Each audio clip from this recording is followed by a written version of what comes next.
Okay, so my name's Guin Webster. I'm one of the clinical psychologists in Oxford Psychological Medicine. Welcome to this short presentation on supporting resilience. And this follows on from the previous presentation called What is Resilience, which looked at what this concept means. And in this one, we're going to look in a more practical sense at ways that you can help to support your team in developing resilience.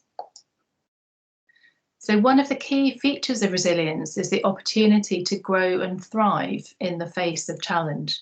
What can actually help us do that?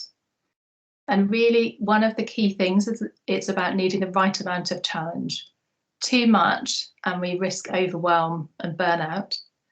When we have lots of capacity and not enough challenge, that's easy for us to manage, but we can become bored and demotivated.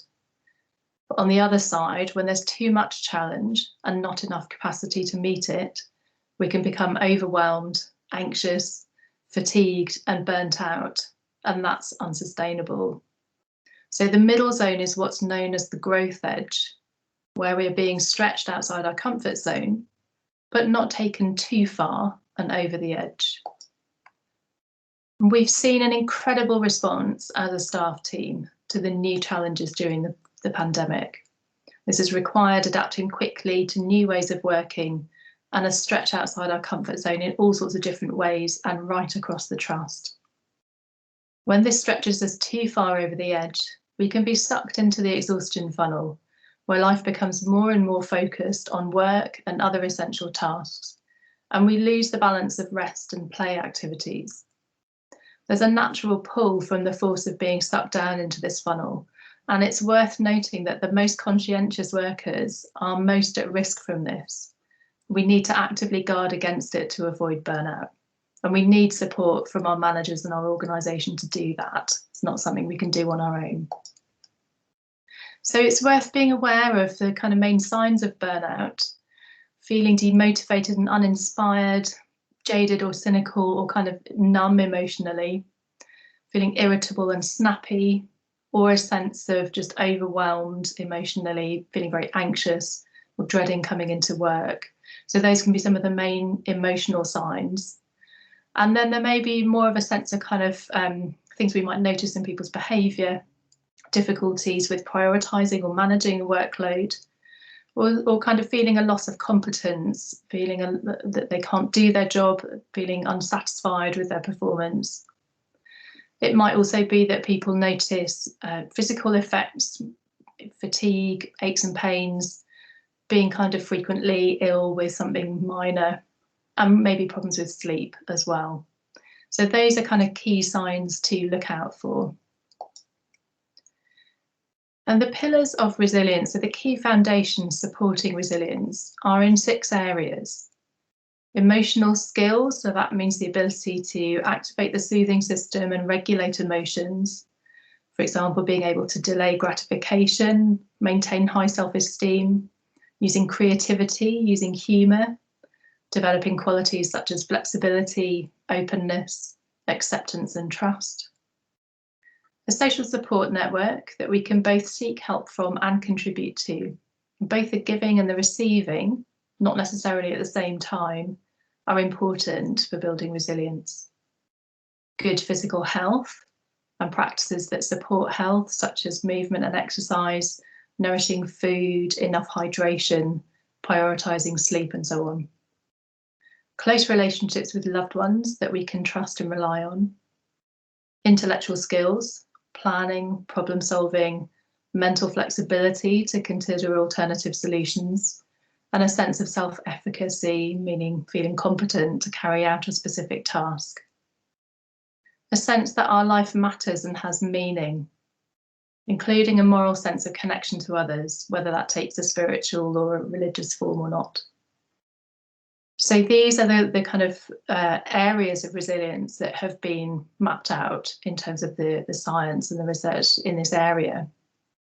But mapping out our own personal pillars of resilience in this way can help us to identify areas that we might like to strengthen to increase our resilience.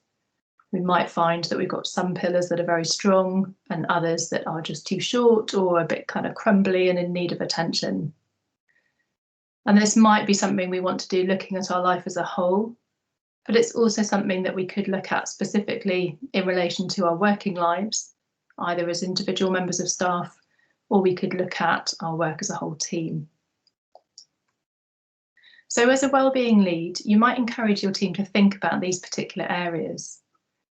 When it comes to emotional skills, that might mean how you can support each other, sharing highs and lows. Perhaps short mindfulness or relaxation practices, for instance, at team huddles, and using the resources that have been provided. And you can find these on the occupational health wellness pages, perhaps using the employee assistance programme. For a social support network, this might mean looking at how can you maintain the normal social connections that you would have as a team, and celebrations might well be an important part of that. How can you still do those normal things that are so important for keeping connected during this weird time of everything being so distanced? And also opportunities to give and receive support. So buddy systems are an example of that. With physical health, so important, encouraging rest breaks, the basics of self-care, food, hydration, movement, sleep, and depending on what form your work takes and your working environment, that will look different, but it's important for all staff across the trust. And maybe using the resources at Here for Health with that as well. And then for the other three areas, close relationships, seeing what you can do to foster warm working relationships with your colleagues in your team, and also being able to support each other with concerns about loved ones. Intellectual skills, support with competence and confidence, and especially with people who are taking on new roles or are being redeployed, thinking about what you can do to support that sense of growing competence. And a sense that life has meaning, so keeping in mind the bigger picture, the trust values, your team's values, why we do what we do. Really important to raise awareness of successes, and it's really important to be thanked and appreciated. So key messages are that supporting resilience in both individuals and teams is about protecting the growth edge. How can you ensure that your team are staying in that middle zone where they're being challenged but not taken over the edge? Keeping a check on workload, rest breaks, and staff feeling equipped to do their work, both in a practical sense, but also in more of an intellectual sense where they feel competent, confident in the skills and knowing where things are. Being aware of signs of burnout and exhaustion, and keeping the focus on well-being.